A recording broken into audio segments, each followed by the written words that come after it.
Hello दोस्तों, आप सभी का स्वागत है हमारे इस चैनल म्यूचुअल फंड की नॉलेज पर, जहां पर आपको म्यूचुअल फंड से रिलेटेड सभी जानकारी मिलती है। आज की वीडियो में हम टॉप 3 मिड कैप फंड का कंपैरिजन करेंगे और यह जानेंगे कि किस तरह के इन्वेस्टर के लिए कौन सा फंड सही हो सकता है। दोस्तों, मिड कैप फंड में निवेश पर स्मॉल कैप के कंपैरिजन में कुछ कम रिस्क रहता है, जबकि लार्ज कैप के कंपैरिजन में कुछ बढ़िया रिटर्न मिलने का पोटेंशियल होता है। इसलिए मिड कैप फंड्स में रिस्क और रिटर्न का परफेक्ट बैलेंस देखने को मिलता है। और यह fund medium to long term duration यानी 7 से 10 वर्ष के इन्वेस्टमेंट होराइजन के लिए सही विकल्प बन जाते हैं। हमने जो top 3 mid cap fund comparison के लिए सिलेक्ट किए हैं वह है Motilal Oswal mid cap fund, Edelweiss mid cap fund, HDFC mid cap opportunities fund. तो यदि आप भी इन फंड में से किसी में निवेश करने का प्लान बना रहे हैं या ऑलरेडी इन्वेस्टेड हैं, तो यह वीडियो आप लास्ट तक जरूर देखें, तभी आप यह जान पाएंगे कि आपके लिए कौन सा फंड बेस्ट है। और यदि आप हमारे चैनल पर फर्स्ट टाइम विजिट कर रहे हैं तो यह चैनल सब्सक्राइब जरूर कर लें, क्योंकि इस तरह की नॉलेजेबल वीडियो चैनल पर रेगुलर आपको मिलती रहेंगी। सबसे पहले इनका फंड साइज देखते हैं कि कितना निवेश लोगों ने इनमें किया हुआ है। Motilal Oswal mid cap fund का फंड साइज 26,028 करोड़ रुपए है। एडलवाइज मिड कैप फंड का फंड साइज 8,633 करोड़ रुपए है। HDFC मिड कैप फंड का फंड साइज 72,610 करोड़ रुपए है। सबसे ज्यादा निवेश लोगों ने HDFC मिड कैप फंड में किया हुआ है।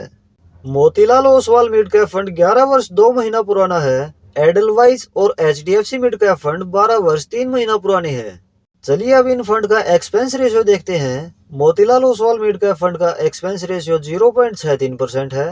एडलवाइज मिड कैप फंड का एक्सपेंस रेशियो 0.39% है। HDFC मिड कैप फंड का एक्सपेंस रेशियो 0.89% है। एक्सपेंस रेशियो वह खर्चा होता है जो म्यूचुअल फंड कंपनी आपके पैसे को मैनेज करने का चार्ज आपसे लेती है। यहाँ पर HDFC मिड कैप फंड सबसे ज्यादा एक्सपेंसिव है, जबकि एडलवाइज मिड कैप फंड सबसे सस्ता है। इन फंड के बेंचमार्क की बात की जाए तो तीनों ही फंड का benchmark Nifty mid cap 150 total return index है। इन फंड की पास्ट परफॉर्मेंस की बात की जाए तो Motilal Oswal mid cap fund की पिछले 1 वर्ष की रिटर्न है 14.79%, पिछले 3 वर्ष की एनुअलाइज रिटर्न है 25.84%, पिछले 5 वर्ष की एनुअलाइज रिटर्न है 36.61%, पिछले 10 वर्ष की एनुअलाइज रिटर्न है 18.29%।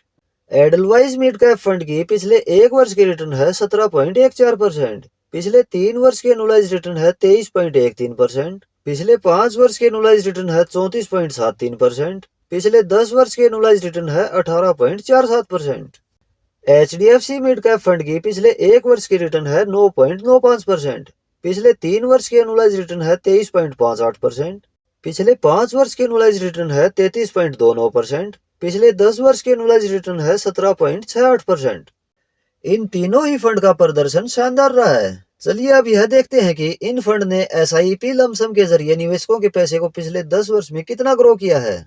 यदि Motilal Oswal mid cap fund में आज से 10 वर्ष पहले 5,000 रुपए पर मंथ SIP शुरू की जाती तो अभी तक आपके इन्वेस्टेड 6 लाख रुपए टोटल हो गए होते 19,30,000 रुपए। एडलवाइज मिड कैप फंड में यह हो गए होते 19,01,000 रुपए और HDFC मिड कैप फंड में यह हो गए होते 17,57,000 रुपए।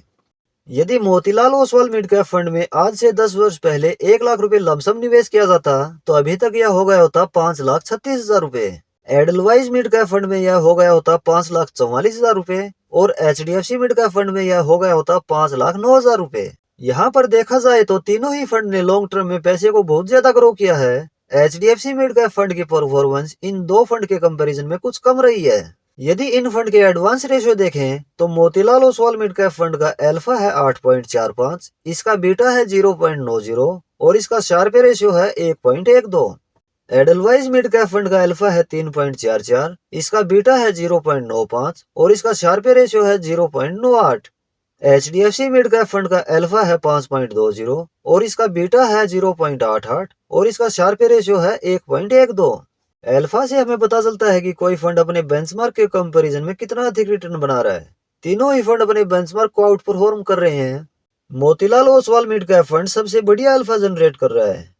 बीटा से हमें उस फंड की वोलेटिलिटी का पता चलता है। तीनों ही फंड अपने बेंचमार्क से कम वोलेटाइल हैं। शार्प रेशियो हमें यह बताता है कि कोई फंड कितना रिस्क एडजस्टेड रिटर्न बनाकर दे रहा है। यहाँ पर एडलवाइज मिड कैप फंड ने कुछ ज्यादा रिस्क लेकर रिटर्न प्रोवाइड किए हैं।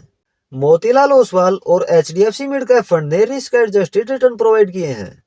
चलिए अब इन फंड का पोर्टफोलियो एलोकेशन देख लेते हैं। Motilal Oswal mid cap fund ने 30 स्टॉक में निवेश किया हुआ है। इसका लार्ज कैप में एलोकेशन 8% है, मिड कैप में एलोकेशन 60% है, स्मॉल कैप में कोई एलोकेशन नहीं है। इस फंड ने 13.5% कैश होल्ड किया हुआ है और इसका डेप्ट में एलोकेशन 18.4% है।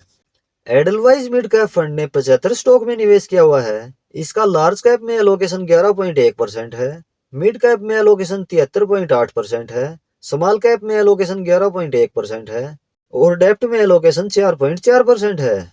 HDFC मिड कैप फंड ने 79 स्टॉक में निवेश किया हुआ है। इसका लार्ज कैप में एलोकेशन 5.5% है, मिड कैप में एलोकेशन 67.3% है, स्मॉल कैप में एलोकेशन 20.1% है। इस फंड ने 6.9% कैश होल्ड किया हुआ है। यदि Motilal Oswal mid cap fund का पोर्टफोलियो देखा जाए तो बहुत ही कंसंट्रेटेड पोर्टफोलियो है। यदि कोई स्पेसिफिक स्टॉक डाउन जाता है तो यह फंड भी ज्यादा नेगेटिव जा सकता है। बाकी इस फंड ने रिस्क को मैनेज करने के लिए कुछ एलोकेशन डेप्ट में रखा है जिससे फिक्स रिटर्न मिलती रहे और बढ़िया अपॉर्चुनिटी के लिए कैश भी होल्ड किया हुआ है। कंपैरिजन के बेस पर देखा जाए तो तीनों ही फंड की परफॉर्मेंस बढ़िया दिखाई दे रही है। वह इन्वेस्टर जो ऑलरेडी इन फंड में से किसी में इन्वेस्टेड हैं, वह अपनी इन्वेस्टमेंट रेगुलर रख सकते हैं। और यदि फ्रेश इन्वेस्टमेंट की बात की जाए तो वह इन्वेस्टर जो हाई रिस्क हाई रिटर्न में विश्वास रखते हैं, वह Motilal Oswal mid cap fund के बारे में विचार कर सकते हैं। मीडियम टू लॉन्ग टर्म के लिए कुछ कम रिस्क में HDFC मिड कैप फंड पर विचार किया जा सकता है। यदि आपका investment time horizon long term है तो आप एडलवाइज मिड कैप फंड पर विचार कर सकते हैं। तो दोस्तों, यह थी टॉप 3 मिड कैप फंड की डिटेल्ड कंपैरिजन। आशा है इन्फॉर्मेशन आपके लिए हेल्पफुल होगी। यदि आपको हमारी वीडियो पसंद आ रही है तो वीडियो को लाइक और शेयर जरूर करें। आपका कोई सवाल या डाउट इस टॉपिक से रिलेटेड है तो आप कमेंट में बता सकते हैं। इस तरह की इन्फॉर्मेटिव वीडियोस चैनल पर रेगुलर आपको मिलती रहेंगी। इसके लिए आप यह चैनल सब्सक्राइब जरूर कर लें।